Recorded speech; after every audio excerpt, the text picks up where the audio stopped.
Hello students, very good morning all of you. This is Richa Ojha, lecturer from DIES Sonbhadra. Yesterday I have sent you a PPT, PDF of a PowerPoint presentation. उसकी detail के लिए ये video हमने बनाया है, शायद ये आपको कुछ हेल्प कर पाए उसको समझने में।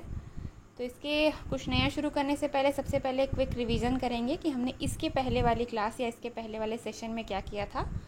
तो in previous session we discuss about classification of sentences. हमने बात करी थी कि सेंटेंसेस को मोटी मोटी आप कितनी कैटेगरीज में क्लासीफाई कर सकते हैं।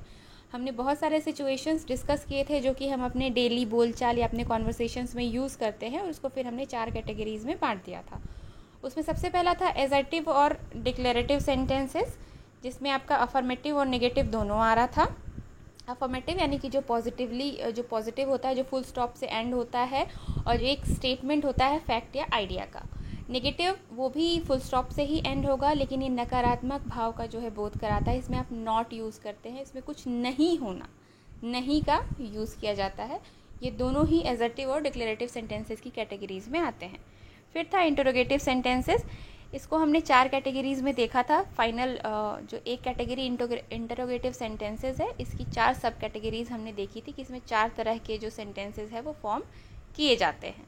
इंटरोगेटिव सेंटेंस बनाने में सबसे पहला जो था वो WH कैटेगरी है। WH में क्या होता है कि जो क्वेश्चन वर्ड्स होते हैं, what, why, where, how, when, इन सब से आपका जो इंटरोगेटिव सेंटेंसेस है वो स्टार्ट होता है। और इंटरोगेटिव जो सेंटेंस यानी कि जो प्रश्नवाचक वाक्य है, उसमें हमेशा कुछ पूछने का बोध होता है, और वो सेंटेंसेस हमेशा क्वेश्चन मार्क से एंड होते हैं। WH कैटेगरी आपको समझ आ गई थी। इसके बाद है रेटोरिकल कैटेगरी, क्वेश्चन टैग्स और ऑल्टरनेटिव। इसमें से जो रेटोरिकल है वो है, उसका जो आंसर है वो यस या नो में होता है। ऐसा आप सवाल पूछते हैं जिसका जो जवाब है या तो हाँ होगा या तो नहीं होगा। इसके बाद होता है क्वेश्चन टैग्स। इसमें क्या होता है कि आपके पास एक एक्सप्लेनेशन पहले से होता है, आप उसको कंफर्म कर रहे होते हैं। जैसे हमने जो उदाहरण दिया था उसमें हमने दिया था it is raining, isn't it. It is raining, बारिश हो रही है, आपको दिख रहा है या पता है बारिश हो रही है, लेकिन फिर आप किसी से कंफर्म करना चाहते हैं, इजंट इट,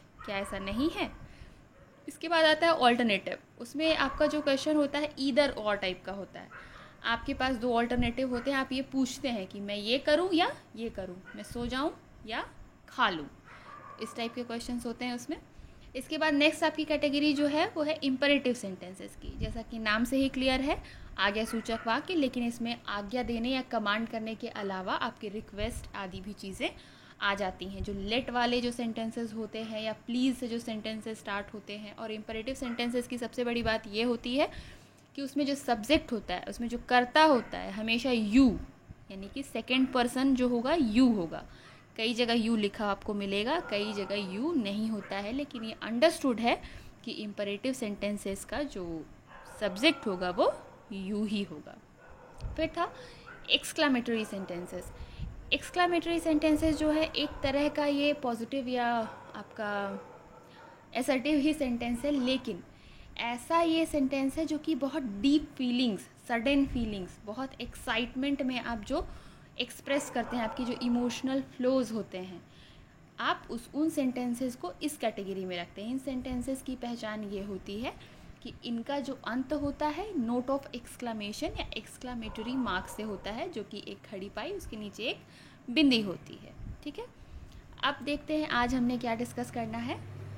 तो आज हम देखेंगे टाइप्स ऑफ फ्रेजेस। अब फ्रेजेस क्या हैं, अगर आप पिछले मतलब स्टार्टिंग जब से सेंटेंस स्टार्ट हुआ था उसको अगर आप याद करने की कोशिश करें तो फ्रेजेस क्या थे, ये भी एक ग्रुप ऑफ वर्ड्स यानी कि शब्दों का समूह ही था।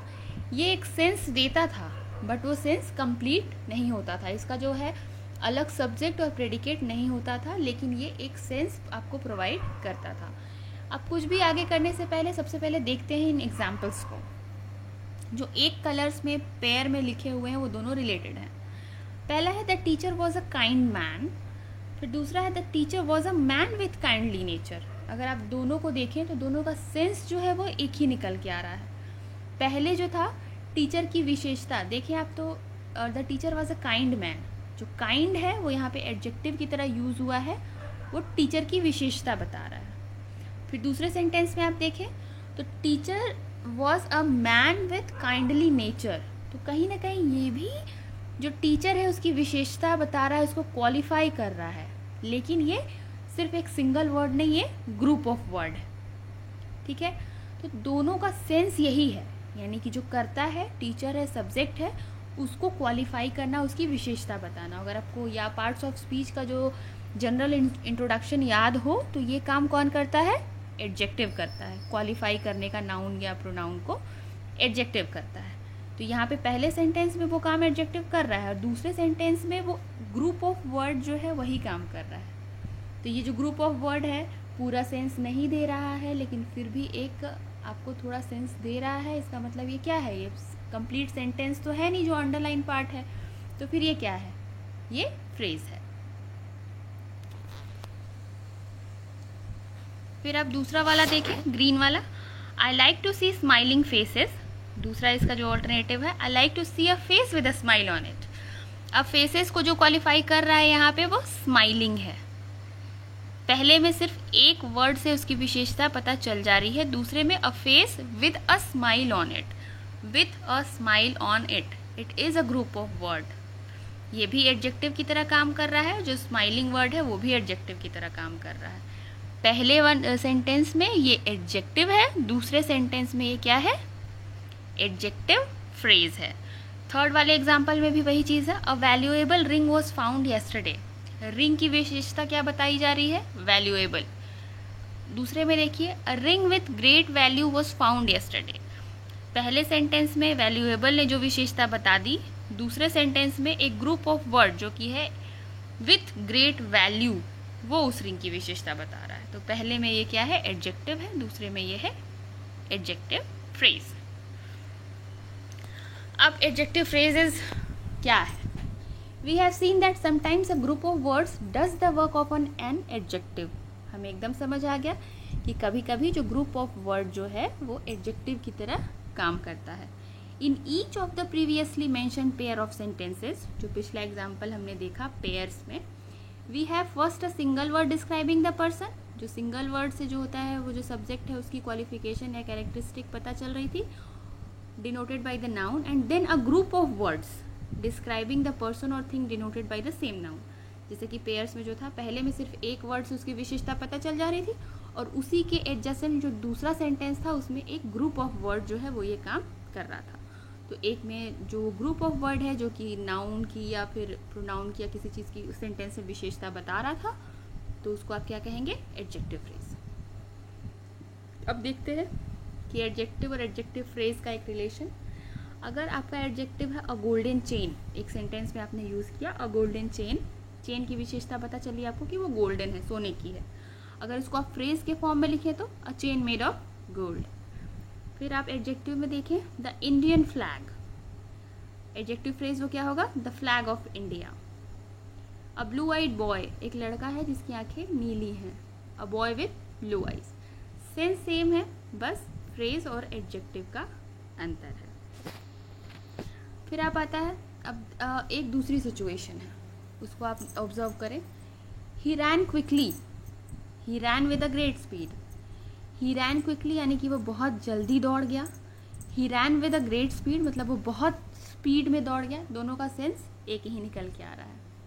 द मैंगो फेल हेयर, जो आम है वो यहाँ गिरा। The mango fell on this spot, इसी स्पॉट पे वो जो मैंगो है वो गिरा।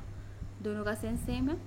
शी आंसर्ड वेरी रूडली, उसने बहुत रूड तरीके से जवाब दिया। She answered in a very rude manner, उसने बहुत रूड तरीके से जवाब दिया। दोनों का सेंस वही निकल के आ रहा है, अंतर वही है, एक वर्ड और ग्रुप ऑफ वर्ड्स का। लेकिन जो यहाँ पे एक वर्ड है, पिछले वाले सिचुएशन में वो एक वर्ड जो था वो क्या था? एडजेक्टिव था, और जो दूसरा ग्रुप ऑफ वर्ड था वो था एडजेक्टिव फ्रेज। अगर आप इसको ध्यान से देखें ही रैन क्विकली को, तो क्विकली यहाँ पे क्या यूज़ किया, किस तरीके से यूज़ किया जा रहा है? ये एडवर्ब की तरीके से यूज़ किया जा रहा है। तो तीनों पेयर ऑफ सेंटेंसेस में जो पहला पेयर है उसमें जो एक वर्ड है वो एडवर्ब है जो अंडरलाइन है, लेकिन जो दूसरा वाला पेयर है उसमें जो अंडरलाइन ग्रुप ऑफ वर्ड है वो भी काम वही कर रहा है जो कि एडवर्ब करता है, लेकिन वहाँ पे एक वर्ड कर रहा है, यहाँ पे ग्रुप ऑफ वर्ड कर रहा है। तो सेम वही डिफरेंस आया। तो यहाँ पे वो चीज़ एडवर्ब है और एडवर्ब फ्रेज है। अब क्या है एडवर्ब फ्रेज, एक बार फिर से इसको क्लियर कर लें। Just as the work of an adjective is often done by group of words called an adjective phrase. जैसे कभी कभी एडजेक्टिव का जो काम है एडजेक्टिव फ्रेज कर देता है, वैसे ही so the work of an adverb is often done by a group of words called adverb phrase। जैसे कि एडजेक्टिव का काम जो ग्रुप ऑफ वर्ड कर देता है इसको हम एडजेक्टिव फ्रेज बोलते हैं, वैसे ही एडवर्ब का काम अगर कोई ग्रुप ऑफ वर्ड कर रहा है तो उसको हम क्या कहेंगे, एडवर्ब फ्रेज कहेंगे। It modifies the noun pronoun और verb as adverb does. Adverb का काम क्या करना है, यह नाउन प्रोनाउन और वर्ब की जो है विशेषता बताता है या उसको मॉडिफाई करता है, वैसे ही एडवर्ब फ्रेज का काम है। आपका एडजेक्टिव जो है वो किसकी विशेषता बताता है और एडवर्ब किसकी विशेषता बताता है। ये दोनों जो पॉइंट्स हैं एकदम क्लियर कट अपने दिमाग में रखें, कोई कंफ्यूजन नहीं होना चाहिए। फिर नेक्स्ट है एडवर्ब में ब्यूटीफुली। जो वर्ड ब्यूटीफुली है वो एक एडवर्ब है। इसको एडवर्ब फ्रेज के तरीके से अगर यूज़ करेंगे तो हो सकता है इन ब्यूटीफुल स्टाइल। ज़रूरी नहीं है कि इस एडवर्ब का एडवर्ब फ्रेज यही हो, कई हो सकते हैं, ये बस एक एग्जाम्पल है। फिर है रिसेंटली, जो कि एक एडवर्ब है और उसको आप एडवर्ब फ्रेज के फॉर्म में लिखेंगे तो एट अ रिसेंट डेट।